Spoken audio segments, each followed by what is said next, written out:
ভুটান ও Singapore ম্যাচকে সামনে রেখে দেশে পৌঁছেছেন হামজা চৌধুরী। হযরত শাহজালাল আন্তর্জাতিক বিমানবন্দরে পৌঁছে উষ্ণ সম্বর্ধনাও পেয়েছেন তিনি। জানা গেছে, আগামী 10 জুন এএফসি এশিয়ান কাপ 2027 কোয়ালিফায়ার্সের সিঙ্গাপুরের বিপক্ষে ম্যাচকে সামনে রেখে অনুশীলনে নেমেছেন হামজা চৌধুরীরা। ভ্রমণ ক্লান্তি না থাকলেও ভুটানের বিপক্ষে ফিফা টায়ার 1 প্রীতি ম্যাচেই মাঠে দেখা যেতে পারে তাকে।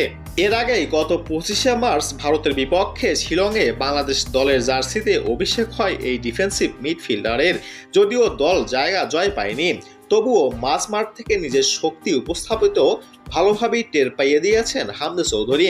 এবার নিজ দেশের মাটিতে জাতীয় দলের হয়ে প্রথমবার মাঠে নামার অপেক্ষায় আছেন তিনি।